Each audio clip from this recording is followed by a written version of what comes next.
Well, first off, and I don't know if they'll, end up omitting this from the. I tried to get out of the microphone thing. I did. That's no surprise there.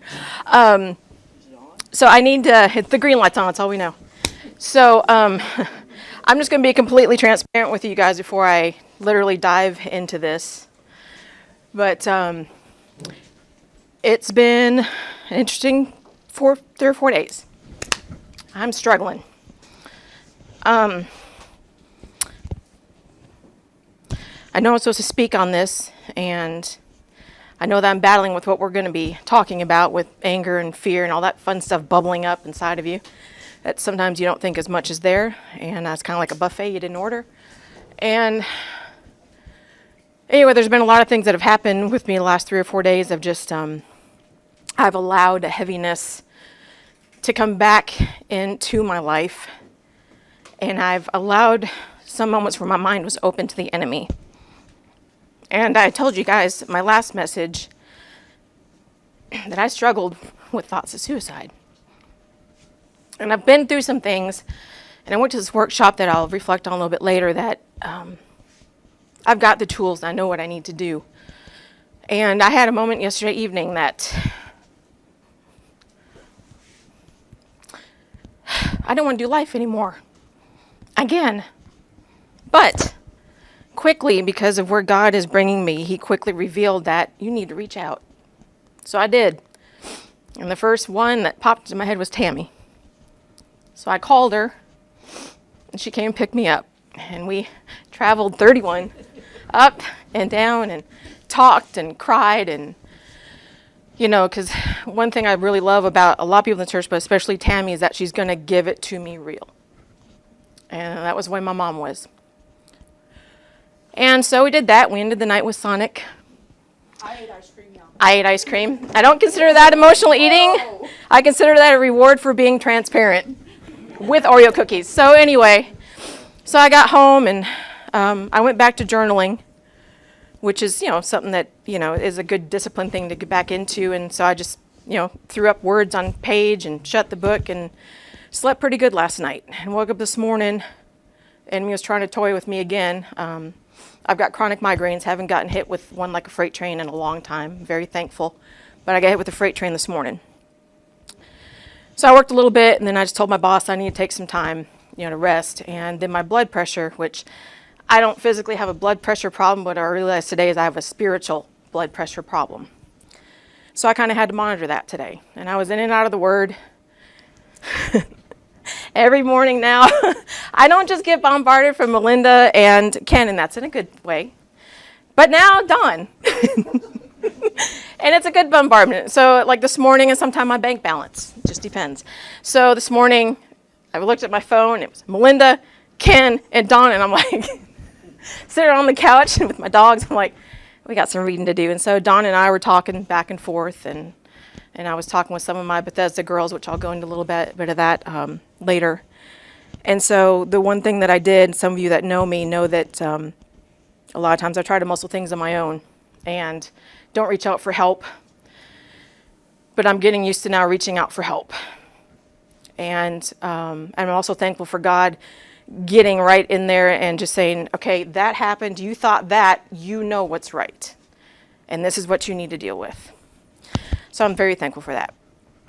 So anyway, one thing that I've learned, I'm very excited to be here tonight, and I'm not. I was prepared in the flesh last week to do this, and I switched with Randy, and I was like, yes, gotta get it done. No, I gotta go next week. Well, there is a reason for that. God gave me more material, even though I didn't write it down. It's right here. So one thing that I am really thankful for is it is a gift to be here. It's not just a gift to be able to do praise and worship. It's a gift to be here right now. And it's a gift to be able to fight through the fear that I know that shouldn't be there. But it's also, I'm so thankful for this church again because of the freedom of the freedom that this church has, and the teaching that this church has, and the things that it pulls out of you that you didn't think that you had.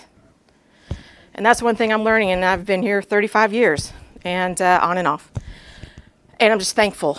I'm thankful for the teachings of our leadership, of Ken and Connie and Melinda and Chris and Tammy and Debbie and Chet and buddy and just everybody that has just, and this sounds selfish, just poured into me through the good and the bad. And loved me through the good and the bad. Because right now I'm going through some stuff. And even though in the flesh I don't think I'm going to make it, I know I'm going to make it because God's making me who he wants me to be. And it's a journey. And I'm excited about the destination, but it's about the journey. Okay? Because I don't think of myself as 48, except when I wake up in the morning. You know, I think of myself still as like a teenager or mid-20s, and I think of how many years that God has given me, and especially the last 10, 15 years that I really tried to turn a lot of things over to him, taking it back, giving it to him, you know, that thing. So anyway, so here we go. You know, I was talking to Dawn last week. She was kind of prepping me up, priming me up on last Wednesday, talking me through the day, and I was like, I'm excited, but I'm very fearful to do this again. And she's like, well, don't be a Jonah. I was like, okay, stay away from whales, check. And then, you know, and then Connie wasn't feeling good. She wasn't going to be here last Wednesday night. And I was like, that's it, I quit. And she goes, I'm not your excuse for not showing up. I was like, oh, okay. And anyway, so I'm here tonight instead of last week, and there's a reason for it. So what Ken asked me to teach on is chapter 17 on page 90, how to purchase duct tape. I have a love for duct tape. My husband knows the way to my heart. Need anything from the store? Yes, duct tape. He sends me a picture and I pick out the colors. And we use it. I'm going to use a lot of river terms because going through trials, I relate a lot of things to kayaking. And to whitewater kayaking, get yourself in and out of situations, following your leader, keeping your butt in the boat. Through trials, you want to keep your eyes on God and your butt in the boat. Thought about that Saturday. And so, hopped up on coffee and the Holy Spirit. And so I'm going to read this. So like I said, duct tape has good meanings, but there's my picture of duct tape from my husband. So yeah, we use this when we teach classes to put like on the back of everybody's helmet, you know, to get the bodies at the, no, just kidding. But to be able to yell each other's name as we're going down the river, you know, so it's a happy thing. But I want to read you how to purchase duct tape, which Ken has told this story a lot, and I love it. And so it says, trouble comes into our lives to expose our hearts and the impurities that are hidden from us. The Lord uses our trials to bring them to the surface that we may be cleansed. Beloved, think not strange concerning the fiery trial which is to try you, as though some strange thing happened unto you. 1 Peter 4:12. So this is talking about when anger, this is a situation where anger bubbles up. It says, not too long ago, I purchased a roll of duct tape that was bad. Upon taking it back to the supply house, the counterman told me that I was the only one who had brought tape back. That upset me. I told him of an incident that had happened to me years earlier when I returned some thermostats that were bad, and I was told, you're the only one bringing these thermostats back. Then a day or so later, a contractor friend of mine told me he was doing an 80-unit apartment complex using the same thermostats, and they were all bad. I went back to the supply house to confront them and found out they were throwing them in a barrel and had lied to me. I hadn't even thought of that incident until the bad duct tape came up and the counterman said I was the only one to bring tape back. I noticed that my tone changed. The next day, it still bothered me. I knew then that my heart was wrong and I had a root that started back in 1988 over those thermostats. I had judged those people. When I was told I was the only one, it triggered my anger. I repented, went back to the supply house and told the counterman they needed to honor their products, but that my tone and attitude had been wrong. I apologize. And then I asked you, do you have something that bothers you and triggers anger? Ask the Lord, what is the root of this anger? He will tell you. So, let me give you a Jessie instance that happened, I think it was last week. I was driving my 30-year-old Jeep. You know, it goes like 0 to 60 in like 5 minutes. And I was heading back home, trying to get dinner to me and Vince. I was, you know, just ready to be home. And of course, you know, traffic in Hendersonville was just like Branson, Missouri. So I ended up having to go through Goodlettsville and then hop on 65 there. Well, the traffic was moving, kind of. And so I got on the on-ramp. Of course, you floor it from Gallatin Road to 65 so I can at least hit a decent mile per hour. And so, a semi backed off, let me in. Well, at that same time, this lady, young girl, in a car came right over. I mean, it was like, okay. And I didn't have anywhere to go except to back off and take the median, for a little bit. And I got mad. And I honked on my horn so hard that it choked itself. And so anyway, then she like slams on her brakes. And so I get into the fast lane best I could, and I was like, I gave her the universal peace sign. Not right. And of course I'm sitting there going, as soon as I passed her, I was like, where is this coming from? Where is this? Wow. I was mad at myself. And so I got in the slow lane, comfort zone. And I had 17 more miles, so I made it home to think about it. And God quickly brought up that I'm being impatient. And I just threw my peace out the window. And so I prayed and repented all the way home. And I was like, yes, that happened. And I should not have done that. Luckily, she wasn't paying attention. But that was what barfed up inside of me. And I was like, okay, all right, impatient, and threw my peace out the window. And so I got through that. And that he showed me real quick what that was about. Because when you look, I was looking up some effects that emotions like that physically do to your body. So where is it? Impatience. It stores your emotions in your heart and small intestine, gives you heart palpitations, high blood pressure, and chest pain. And that's just some of them. Not worth it. It's not worth doing that to your body. So, that was one. And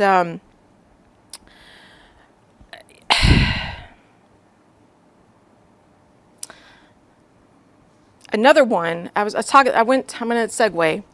I went to a women's trauma and betrayal workshop a few weeks ago. It was faith-based. And I won't go into all the details, but it was, that's when I really realized that being a part of this church family and the way my parents raised me really gave me a good foundation of, knowledge of God. And, have I always known God? No. But he's never left me either. And so I was thankful for the foundation I've been taught here, because there are a lot of aha moments in that workshop, with the therapists there that were also faith-based and have been through a lot of the same things as I have. And it was just a lot of, gave me a lot more tools to put in my tool chest. And one of the exercises they did was they blindfolded us. And they said, in the next room, we have a maze. I'm like, okay, this is going to be trust. And so we all got in there, we were all kind of giggly, going, we're going through a maze in this room, what? And we were only allowed to ask the therapist yes or no questions. So we got in there, and of course we're all kind of wandering around and bumping into each other and stuff like that. And I was like, I'm going around in a circle. I know I'm going around in a circle. So I finally raised my hand. And I was like, okay, am I going in the right direction? And I didn't get a yes or no question, which made me mad. The therapist said, you need to change your thinking. I was like, so anyway, so I go about it again, and then I just had this fear and just this sense of just almost like a helplessness where I want to just drop to the floor and be done for the day. That's it. But I didn't. But I didn't get out of the maze either, but I wasn't the only one. There are a lot of people that made it out because they asked the right question. So afterwards, they had us sitting down, and the therapists were asking us questions how we felt. And there were a lot of people said, it just really made me angry, all this kind of stuff. And it got to me, and I was like, well, yes, I was angry. But I felt so helpless. I felt so helpless because I couldn't help other people, and I just wanted to give up. And it just, a little exercise like that, they call it experiential exercise, it stuck with me all day, to where they're like, are you okay? I'm like, no, this maze messed me up, because of what it brought up inside, and so that was just a pretty interesting, maybe we should try that at church here sometime. So anyway, so that's the anger part. I mean, do you guys have any big instances or even small instances? All it took was for me to be driving a Jeep and almost get run off the road. That's it. That doesn't happen every day in Nashville. Does anybody have another example of like something little that just made you go, oh, and you're like, where'd that come from? Does anybody have anything that like was so minuscule? Debbie? Just this morning, I don't send emails very often, and we were having to send some emails to the insurance adjuster about the church, about the damage and all that, and I was trying to do it on my phone, we don't use a computer, it's too easy to use a phone. And I kept getting frustrated because I couldn't figure out how to send it, who to send it to, and get it right. Finally, end up sending it to Michael Carpenter instead of the insurance adjuster. And Michael's like, he calls me, he says, I just got an email about, this insurance thing, and just want to know if there was any, you need me to do anything. And Chet said, no, Debbie just accidentally sent that to you. And I thought, he needs to come over here and teach me how to do email. But anyway, it got me frustrated. I was doing an eye roll. Mm-hmm. This is the thing I do when I'm frustrated. Over and over. Chet knows when I do that, things are not good. So he kept asking me, what is causing me? I said, I don't know. It's just like frustration that I can't do something that's so simple Right. that I should know how to do. I can sympathize because Vince has seen me throw like my mouse across the room. Because I'm mad at somebody that I'm working with, and I'm just like, oops, but so anger is a big one, and I know that a lot of us struggle with it. The big one that I'm dealing with, especially right now, is fear, and it has been for a long time. You guys have probably heard me through the years talk about it. A lot of it, which is an unhealthy fear of just being up here. I shouldn't fear being up here. I'm blessed to be up here. Is kind of intimidating in a fleshly kind of way, but it's growing me and it's stretching me, and I'm realizing that I'm not trusting God like I should. Just in that. And same thing with music. I want to be up there. I know I should be up there. I know I was called to be up there no matter if I hit wrong notes or sing sour notes. I know I'm supposed to be up there, and I have fought with it. You guys have seen that for many years. And that's an unhealthy fear. I'm not trusting God, and I'm not trusting God that, He's stretching me, which that's what I need. Anxiety is fear out of context. When it manifests like that, and it does things like the fear when it manifests in me is within my bladder. And so that is a very unhealthy fear, or fearing to speak to somebody because of how they used to react or whatever. That's another unhealthy fear. And but then you have a healthy fear. You have a healthy fear. Like, say you're trying to learn to swim. You have a healthy fear of the water. You have a healthy fear of, well, if I go under and don't know how to come up, that's a healthy fear. Or for me, the other day, I was at Ace Hardware in Hendersonville, where we have no cicadas up in Orlando, Portland, which I'm very thankful. But I drove to Hendersonville. I was like, I want to go see the new Ace. This is wonderful. Another Jeep experience. So I'm going through the parking lot, windows are down, and I'm laughing because I'm seeing the birds chasing the cicadas, and it's just like really entertaining. But then I hear, meow, and it lands on my leg, and I'm like, and I swear we looked at each other and went, you're not supposed to be here. And I was like, ah! And I went to stop, didn't even throw it out of gear, and came to a screeching halt. And I'm like, okay, my husband's going to wonder how I flipped the Jeep in Ace Hardware going 2 miles an hour. Well, that's why. That to me is a healthy fear. Okay, don't judge me on that one. So anyway, and another one too, another unhealthy fear is Vince and I talk about, we met kayaking. We've been kayaking for a good bunch of years. We probably should have started when we were younger. We'd heal faster. But we talk about when we first started kayaking, getting experience, there was a group of us, and I don't know if you guys remember Mike and Patty Tossing, but there were a group of 4 or 5 of us used to run together in 2010, 2011, and we started getting into whitewater. We knew just enough to survive, just enough to where you could chuck us down the Hiwassee, you could chuck us down the Nantahala River, and we're like, yeah, what's the worst it's going to do? We're going to swim. Well, some years later, we start getting more education, start learning to roll, and now what's happening is fear of failure. It's we've got the skills to survive this river, we've been running it for years, but what if we flip and come out of our boat, and we know we can roll, and we shouldn't do this, and it's going to look really bad, and people are going to judge us for it, and it's that's an unhealthy fear to me, and that kind of goes on to when I'm speaking tonight. It's I've known the Lord, and the Lord's been with me through the good, the bad, and the ugly. But yet I fear to be up here. It's like he's given me the tools. He's given me the people in my life. He's given me the messages. He's given me the testimonies from people. He's given me testimonies from myself. I shouldn't fear to be up here and share and be raw and be real with you guys. Okay? I don't think I'm too far off topic. But that's fear. Fear is a huge one that I'm dealing with. There's anger, don't get me wrong, but fear is taking the cake in a lot of everyday stuff that's going on with me. So, let's see here. I had a friend of mine too. She gave me a little bit of a testimony last year. She had talked about how she was going through something when she was a younger adult. She had kids, and she's going through a really, really bad thing, and she just wouldn't give it all over to God. She kept taking it back, taking it back, taking it back. Well, next thing you know, she's dealing with like a bleeding disorder. And she said as soon as she fully surrendered it to God, that stopped. I was like, whoa. You know, and this is something that she had suffered with for a long time going through this situation. So, and fear is a mistrust of God, again.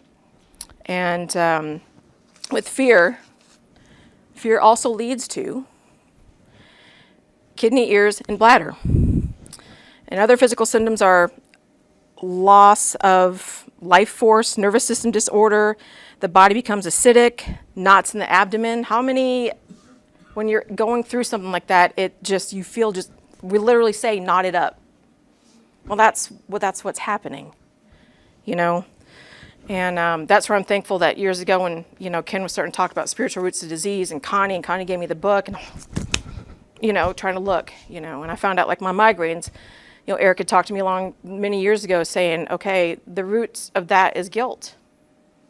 And so obviously I still have stuff to work on with that, because I still fully believe that that what I'm going through with chronic is something with guilt. So probably meeting with Ken and Connie and Chet again.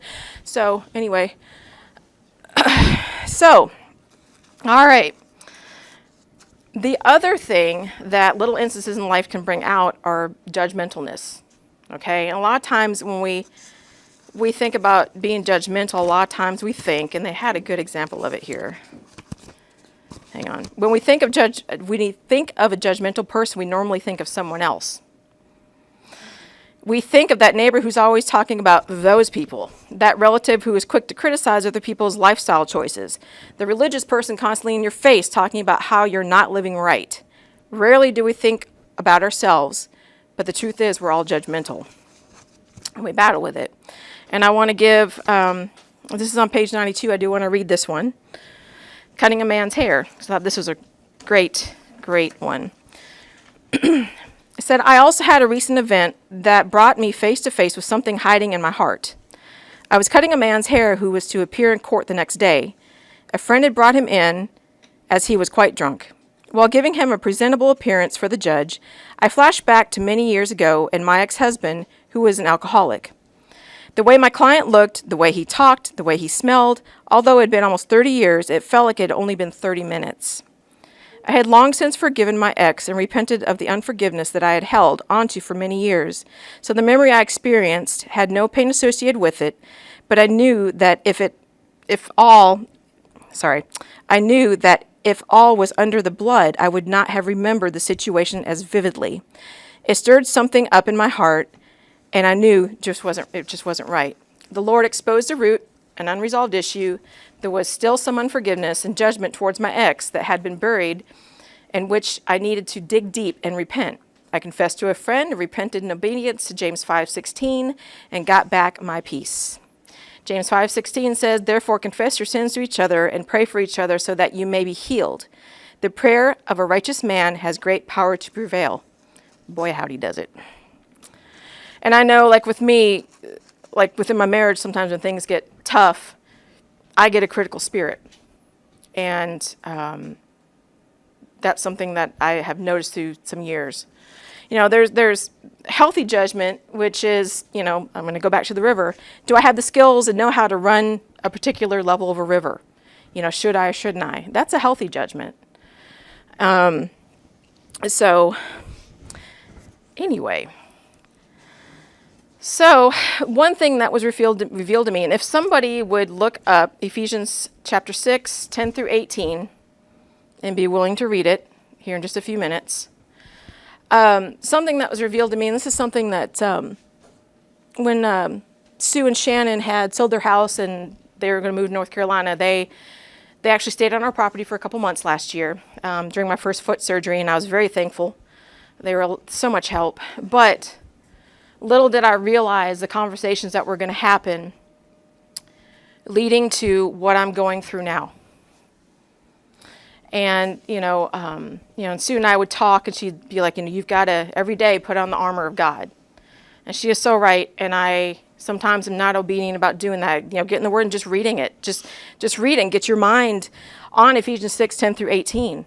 Guard yourself for the day, protect yourself, and, go around your house, go pray, do all that stuff. Put on the armor of God. And one thing last week that really kind of dawned on me with not being obedient to doing that every day, is when I was getting my paddling gear ready to go for this past weekend, that I realized that I am putting more thought into this gear and gearing up for the river than I am getting in the Word and armoring up with God. We have a helmet. We have a skirt to keep the water out of our boat. Try to. We have a life jacket. That's kind of our armor for on the river. Keeps your head above water if you hit rocks. We have a throw rope. And this is to rescue somebody you love, or, because we carry rescue gear. Shoes to protect your feet. Sometimes people wear gloves. You got sunscreen. You have a splash jacket if it's a rainy day. And what I realize is, as I'm getting stuff together, I'm putting more thought into this than I am into God. And allowing Him, opening myself up, allowing Him to prepare me for life, and putting on the armor. So kind of what I wanted to do is I need somebody to fairly read. Don't read it too fast, don't read it too slow. You got to kind of give me a head start. And what I want to do is I want somebody to read that as I'm trying to put on this gear. Because, like I said, it was a big point for me, and I may just be doing this for myself again, to realize that I'm putting more thought into something and putting my heart more into something, preparing for something, than I am preparing with God. So, what I'd like somebody to do, and I'm going to put on kind of bare minimum and give myself a chance. I want somebody to start reading those verses about putting on the armor of God, and we'll see who gets finished first. So, who's going to read? Fairly. Finding my brethren, whose strong and power put on the whole armor of God, that be able to stand against the wiles of the devil. For we wrestle not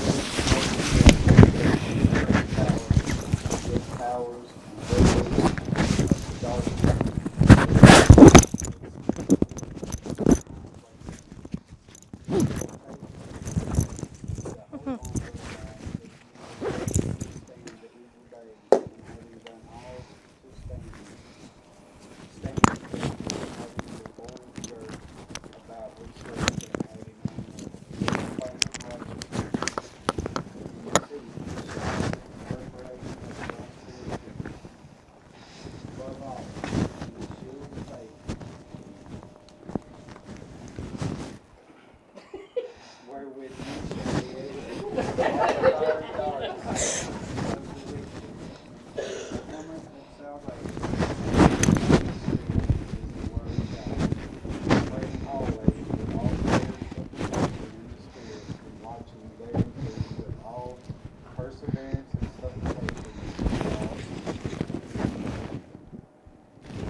Point made.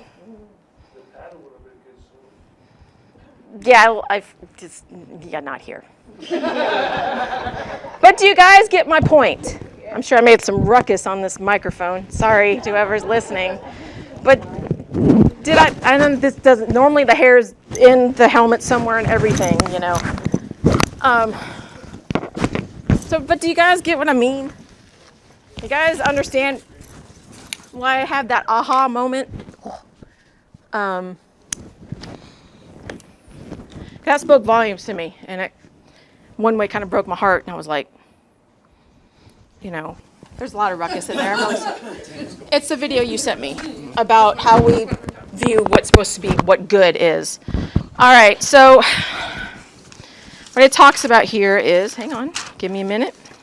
Okay, so what it talks about, things in this chapter that bring up the fear, the judgment, the anger, things that are bubbling up inside you don't think are still there. And it's amazing what little things it takes to bubble things up. She sent me this, like when we're going through a trial or we're going through a loss, and we're like, God, why, And, but, he says that we go through these trials for our greater good. Well, and a lot of us think that the greater good means comfortable, being comfortable, having everything. It's not going to be anything that's going to make you feel uncomfortable. But with this video, when she talks, because she had lost her spouse, and she talks about how, we think of good as being comfortable, not where life's trials bring the good, as in us striving to become like God. And if you guys don't mind just watching this, I just thought that it spoke volumes. It spoke volumes to me. And anyway, and then I guess I'll pray us out after that. Go ahead, John. Matt Chandler said that comfort is the God of our generation, which is why people are so frustrated with verses like Romans 8:28. And if you weren't frustrated, you might be, because it says that in all things, and before I move on, consider yours. Like, what's your thing right now? And be honest, why not? What's the thing? Because Paul writes that, for we can know that in all the things, so every single thing that people just thought of, God works for the good of those who love him, who have been called according to his purpose. And if you're defining it, that what good means is comfortable, then now imagine your thing again. Because for me, my thing, grief, the loss of a spouse, has not made my life more comfortable. So how in the world can I know that in that thing God works for good? Because I do love him. Thankfully, Paul keeps writing. Because in verse 29, he writes, for those God foreknew, he also predestined to be, here's his definition, conformed to the image of the Son. God's definition of good is different than ours. We define good as comfortable, easy, successful, rich. And yet Paul defines it and says, it'll make you more like Jesus, to conform you to the image of the Son. And if Jesus lives within you, he's predestined you to become more like him. And the way that he's going to get you there, the way you're going to grow spiritually is not your effort, not the fruit of your effort. The way we'll become more like Jesus is actually through the very things we're going through. The things that we may have looked at and gone, how could God use this for good? So let me turn it on you. How do you think he wants to use that thing to form you more into the likeness of Jesus? Thankfully, what I've found is that my thing happens to be his thing too. He grieves that this world is not as it should be. He grieves that I'm not as I should be, but he also is with me in the journey. Even if that thing makes you feel weak, he wants to use that thing to make you more like him. Not just for your good, but man, for the good of the world. So what's your thing? Open it up. Don't try to fix it, cover it, hide it, dodge it, get on your social media to scream past it. Because that's precisely what he wants to use for good. So I share with you guys, I'm going through a struggle, and there's days like yesterday where I ask, why? Why am I going through this? And then he gives me the words, because I'm getting you where you need to be for me. And I know I'm not the only one going through a struggle. And just like in this chapter, when things bubble up in you, and maybe you think you've dealt with the fear, the anger, the judgment, or whatever it is, and be willing to deal with it. Be willing to get real. And it's hard. It's hard to rip off the scabs. It's hard to ask for help. But I know in here we're surrounded by enough people that have been through things and that are going through things that they'll love you and they'll give you the wisdom that God has given them to get you through it. And it's worth it. So that's all I got for that, and I'll pray us out. Lord, I thank you for tonight, Lord, and I thank you, Lord, I pray that the words that came out of my mouth were a blessing, and that they came from you, Lord. And I just pray that you'll help me to trust you more every day. And Lord, I pray that when something is put in our path, that we don't try to go around it, we don't try to go under, we don't try to go over it, but we hit it head on, because that's what you want us to do, no matter how hard it is. And Lord, we don't get put into situations just to make us feel yucky. We are put through those situations to be refined. And Lord, I just pray that we just put our trust in you, Lord. And Lord, I just thank you for your unconditional love and your overflowing grace. And Lord, I just pray that you'll bless everybody here as we walk out, or who may hear this message. And Lord, I just pray that you'll just keep working on all of us, Lord. And Lord, just please keep working on me. I know I'm not where I need to be yet, but you're getting me there. And Lord, it's in your great name that I pray. Amen.